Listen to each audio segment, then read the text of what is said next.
Bismillahirrahmanirrahim. Assalamualaikum warahmatullahi wabarakatuh. Alhamdulillahirabbil alamin. Wassalatu wassalamu ala asrofil anbiya'i wal mursalin wa ala alihi washabihi ajma'in. Amma ba'du. Apa kabar sahabat semuanya? Semoga tetap sehat, tetap dalam lindungan Allah, tetap memberikan kebahagiaan bersama dengan keluarga, antara orang tua dan anak, suami dan istri, antar anak, saling rukun, saling kompak, saling bekerja sama. Hari ini ya, benar-benar tidak terasa teman-teman, hari yang ke-25, 4 atau 5 hari lagi kita akan tuntaskan puasa Ramadan. Ada kegembiraan memang, tapi tentu saja ada kesedihan yang terjadi pada kita semuanya. Oke, Ramadan belum berakhir, memang mau berakhir, berarti masih ada peluang kesempatan sisa.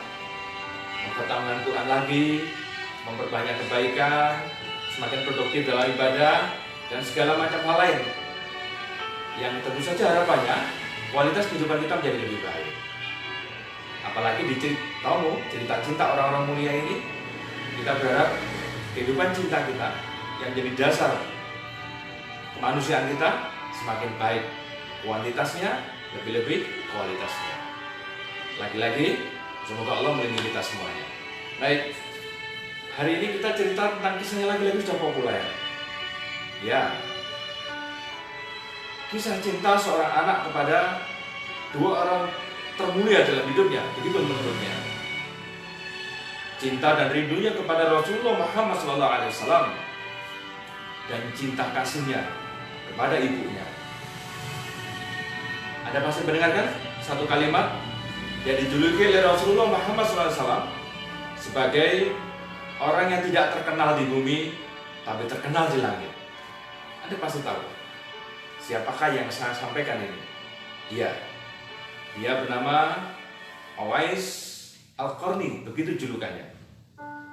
Nama aslinya Uwais, dari daerah Qoran, Yaman. Sebagaimana cerita yang sering kita dengar, Uwais ini hidupnya miskin. Uwais ini nasabnya tidak begitu jelas. Sudah miskin, nasab tidak jelas. Dalam budaya Arab, ini dianggap suatu hal yang rendah. Apalagi dia memiliki salah satu penyakit di kulitnya. Apalagi ibunya juga sakit, lumpuh yang tidak bisa keluar kemana-mana. Maka praktis Uwais ini hari-harinya adalah hari-hari menghidupi ibunya, merawat ibunya. Sampai miskinnya keluarga ini, si Uwais ini, disebutkan kalau saat ini dia bisa makan, atau mungkin sandal yang baru sekalipun. Orang-orang Qoran mengatakan, Uwais, siapa yang membirimu? Uwais, kamu mencuri ya? Masya Allah. Karena kemiskinannya, karena orang melihatnya dari sisi materi dan fisik, seolah-olah dia tidak layak untuk mendapatkan makanan atau sesuatu yang baru. Lepas cerita teman-teman, Uwais ini hari-harinya tidak ada lain kecuali merawat ibunya.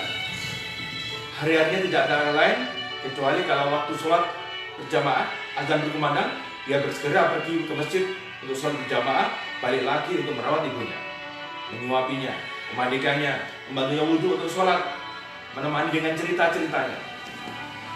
Sangat amat luar biasa sekali.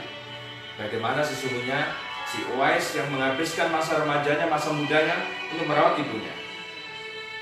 Di balik itu semuanya, teman-teman, setelah Islam datang, banyak saudagar dari Yaman yang berdagang dari Madinah, pulang ke Yaman, lewati Qoran, mereka semua bercerita tentang kemuliaan akhlak Muhammad Rasulullah SAW. Menceritakan betapa luar biasanya seorang Nabi dan Rasul terakhir ini. Tiap hari dia mendengarkan cerita dari mulut ke mulut yang membuatnya dia penasaran dan pada akhirnya dia mencintainya. Tidak pernah melihat, tidak pernah bertemu, tapi si Uwais ini mendengarkan terus cerita. Dan ingat, rindu tidak harus ketemu dulu. Dari pendengaran saja dia merasakan betapa orang ini pasti sangat luar biasa. Tumbuhlah cintanya dalam jiwanya. tumbuhlah keinginan luar biasa. Ketika dia di masjid, dia mendengarkan cerita itu lagi. Ketika ketemu banyak orang, jadi buah bibirnya sama Muhammad ini.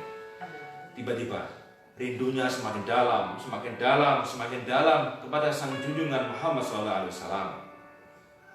Pengen sekali dia, rindu yang benar-benar rindu. Rindu serindu-rindunya. Begitu kan? Sampai ada kata syair lagu dari manusia, rindu serindu-rindunya. Rindunya tidak bisa tercegah. Keinginan bertemu Rasulullah sudah benar-benar memuncak. Tapi di sisi lain, dia sadar bahwa dia harus merawat ibunya. Dan dia saja, tidak ada yang lain. Tidak mungkin dia harus meninggalkan kota Yaman menuju Madinah. Ongkos jelas tidak ada, bekal tidak ada. Tapi cinta mengalahkan segala-galanya. Kita sering sepakat kan? Bagaimana cinta membuat yang jauh menjadi dekat, yang berat menjadi ringan, tidak ada menjadi ada. Itulah cinta sejati. Dan itu sangat dirasakan oleh si Uwais Al-Qarni. Pelan tapi pasti dia berbisik pada ibunya, yang tentu saja juga sudah pernah mendengar Rasulullah. Pelan-pelan, ragu-ragu, maju mundur untuk berani minta izin pada ibunya. Sesuatu tidak mungkin kalau dia meninggalkan ibunya berlama-lama. Tapi rindunya pada Nabi tidak pernah terhentikan. Kalau teman-teman pernah mendengar lagu ini, rindu kami padamu ya Nabi, rindu tiada terperi, berabad jarakmu ya Rasul, seakan dikau di sini. Pernah dengar kan lagunya Bimbo itu yang dinyanyikan oleh Kiki? Nah, teman-teman semuanya, itulah yang dirasakan betul oleh seseorang yang bernama Uwais Al-Qarni. Rindunya mengalahkan segala-galanya. Itulah cinta. Pada akhirnya dia memberanikan diri izin kepada ibunya. Apa yang terjadi? Harap-harap cemas, ada ketakutan, ada kedugaan kalau ibunya nanti misalkan marah. Dia siap menerima apapun jawaban ibunya nanti. Teman-teman yang hormati. Akhirnya ketika dia mengatakan pada ibunya dengan lembut, dengan penuh adab, dengan penuh kesopanan, Insya Allah seorang anak yang luar biasa, seorang anak yang sangat membahagiakan, berbakti pada orang tua seperti Anda semuanya. Apa yang terjadi teman-teman? Ibunya tanpa dinyanya mengatakan, baiklah nak, kalau kamu memang ingin bertemu Rasulullah, berangkatlah. Ibu akan senang kalau kamu bertemu Rasulullah. Mintakan doa pada Rasulullah dan sampaikan salam ibu ya nak. Luar biasa. Ibunya ternyata meridhoi. Dan Uwais Al-Qarni faham, ridho Allah fi ridho walidain. Ridho Allah terletak pada ridho orang tua. Maka dia pun dengan sepenuh senangnya minta izin pada ibunya, minta doa pada ibunya, kemudian bergegas berangkat ke Madinah. Tidak perlu kita ceritakan bagaimana perjalanan di jalan yang begitu jauhnya antara Yaman ke Madinah. Tapi yang pasti, di sini ada satu hal yang bisa kita petik teman-teman. Keinginan kuat kalau mencintai, pasti rindunya sangat kuat. Kalau cintanya serius, maka rindunya akan serius. Dan itu pasti akan terbukti dalam aksi-aksi sehari-hari. Tanda-tanda cinta, salah satunya adalah rindu kangen ingin bertemu. Singkat cerita, Uwais berjalan, digambarkan dalam salah satu riwayat, dia ketika ingat Rasulullah, dia mempercepat perjalanannya, bahkan setengah berlari, saking rindunya ingin ketemu. Walaupun diri sudah lelah, mata sudah letih, tapi sekali lagi, cinta mengalahkan segala-galanya. Tetapi begitu dia ingat ibunya di rumah, dia menghentikan langkahnya, ingin balik ke belakang. Tapi mengingat ibunya meridhoinya dan menyetujuinya dan menitipkan salam dan doa untuk Rasulullah, maka dia mempercepat lagi langkahnya. Singkat cerita, sampai di Madinah, dia agak terheran-heran karena di Madinah dia melihat kota itu sepi sekali, banyak yang tutup. Satu dua yang lalu lalang adalah anak-anak ataupun orang sangat tua sekali, dan ada satu dua perempuan. Teman-teman yang selamat saya muliakan, setelah bertanya-tanya, ketemulah dia rumah Rasulullah yang bersebelahan dengan Masjid Nabawi. Dia agak kaget, beginikah rumah seorang yang terbesar di dunia? Sangat sederhana, sangat kecil, dengan pintu yang sangat pendek. Akhirnya memberanikan dia mengetuk pintu dan mengucapkan salam. Ternyata yang menjawab salam adalah seorang perempuan, istri Rasulullah. Pada waktu itu adalah Bunda Aisyah radhiyallahu anha. Kemudian setelah ditanyakan, apa keperluanmu anak muda? Kamu siapa? Dari mana? Uwais mengatakan, aku Uwais, ya Ummul Mukminah. Aku dari Qaran, Yaman. Aku kesini ingin bertemu Rasulullah dan menitipkan salam ibuku untuk Rasulullah. Bunda Aisyah menjawab, wahai anak muda, qadarullah, Rasulullah dan seluruh laki-laki kaum beriman di kota ini sedang berjihad. Beliau tidak ada di rumah. Kemudian Uwais bertanya, ya Bunda Aisyah, kapankah pulangnya Rasulullah dan para sahabat? Istri Rasulullah itu menjawab, kita tidak tahu kapan pulangnya anak muda. Mungkin pulang atau mungkin tidak pulang, mati syahid. Kalau engkau mau, silakan tunggu di Masjid Nabawi.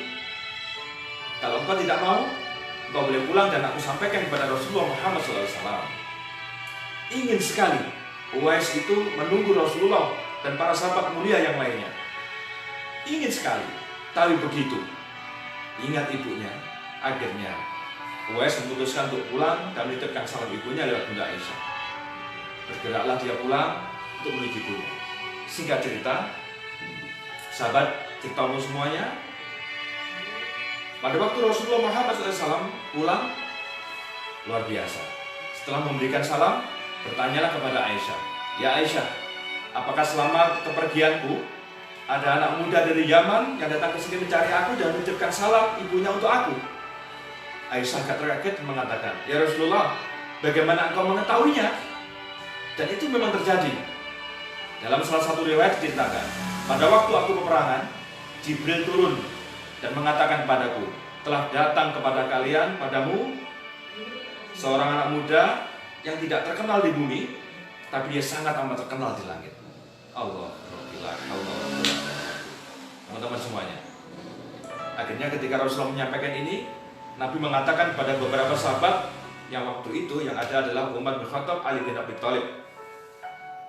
Pada waktu itu dikatakanlah kepada sahabat, carilah seorang anak muda dengan ciri-ciri di telapak tangannya ada bekas penyakit sopak putih segenggaman telur. Dia tidak memiliki nasab yang jelas. Kalau kamu ketemu dia dari koran dia, mintalah doa kepadanya karena dia sangat terkenal di langit. Mintalah istighfar padanya. Tentu saja sangat penasaran sekali sang Umar dengan kata Rasulullah. Rasulullah akhirnya suatu kesempatan meninggal dunia. Kemudian Abu Bakar digantilah kepemerintahan oleh Umar bin Khattab. Pada waktu ada perjalanan khalifah dari Qaran Yaman singgah, Umar selalu bertanya-tanya, adakah kalian bernama Uwais? Adakah kalian kenal namanya Uwais? Setiap ada kafilah dagang dari Yaman ke Qaran, Umar sang Amirul Mukminin selalu bertanya. Pada akhirnya, pada suatu kesempatan, qadarullah, Umar bertemu dengan kafilah dagang dari Qaran yang sedang istirahat. Ditanyakan oleh Umar, apakah ada dari sini, dari Yaman? Ada ya Rasulullah? Ada ya Umar? Dari Qaran? Ada ya Umar? Adakah di antara orang dari Qaran ini yang bernama Uwais? Orang itu ogah-ogah senang menjawab, ada, dia dari pojok sana, dia tukang angkuti barang kami. Kata Umar bin Khattab, Masya Allah. Kemudian datangkan dia kepadaku. Didatangkanlah semua sini dan semua orang tergandingan. Umar langsung menunduk dan mengatakan, silakan bersalaman. Dilihatnya ada tanda putih di telapak tangannya. Kemudian ditanyakan, kamu Uwais? Benar ya Amirul Mukminin. Kamu dari Qaran? Benar Amirul Mukminin. Kamu memiliki seorang ibu di rumah yang kamu rawat? Benar ya Amirul Mukminin. Maka rangkulah si Uwais dan mengatakan, ya Uwais, doakanlah ampunan kepada Allah buat kami.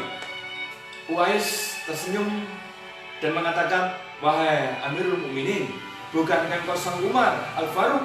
Bukankah engkau dijamin masuk surga? Bagaimana engkau memintakan istighfar dariku? Kata Umar, demi Allah, Rasulullah Muhammad SAW, Nabi kita yang mulia, memerintahkanku memintakan istighfar buatmu. Sahabat semuanya, ini sekelumit cerita tentang Uwais Al-Qarni. Cinta dan rindunya pada Rasulullah, cinta dan kasihnya kepada ibunya, yang membawanya sebagai julukan terkenal di langit. Ada banyak pilihan kan dalam hidup ini? Terkenal di dunia, terkenal di langit, Rasulullah, para sahabat, orang-orang soleh, para mujahid. terkenal di bumi tapi tidak terkenal di langit. Mungkin para selebritis, mungkin mereka orang-orang yang memburu popularitas. Mungkin semua orang mengenalnya, tapi di langit dia tidak memiliki posisi apapun. Ada yang tidak terkenal di bumi tapi terkenal di langit. Itulah para waliullah. Semua orang mungkin meremehkannya, tapi dia dekat sekali dengan Allah, dengan ibadahnya, dengan kebaikannya. Yang naudzubillah sudah tidak terkenal di bumi, juga tidak terkenal di langit. Dia tidak memberikan manfaat apapun. Inilah hikmah yang akan kita petik.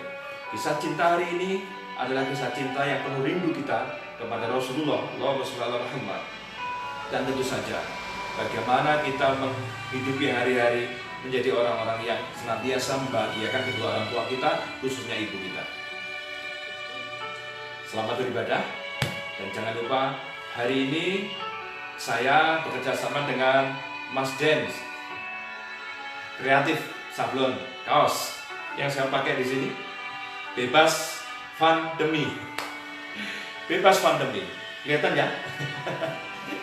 Kalau ada yang nyaman dipakai, pas sekali, tulisan bisa kita pesan.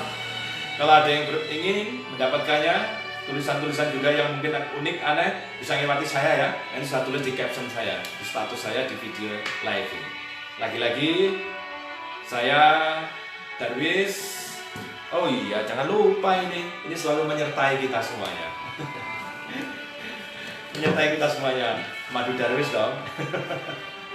Mudah-mudahan apa yang kita lakukan hari ini memberikan manfaat. Sekali lagi saya Darwis, founder Gabo Indonesia, ngaji kita, mengucapkan selamat menuntaskan ibadah Ramadan di akhir ini. Taqabbalallahu minna wa minkum taqabbalan karim. Subhanakallahumma wa bihamdik, asyhadu alla ilaha illa anta, astaghfiruka wa atubu ilaik. Wassalamualaikum warahmatullahi wabarakatuh.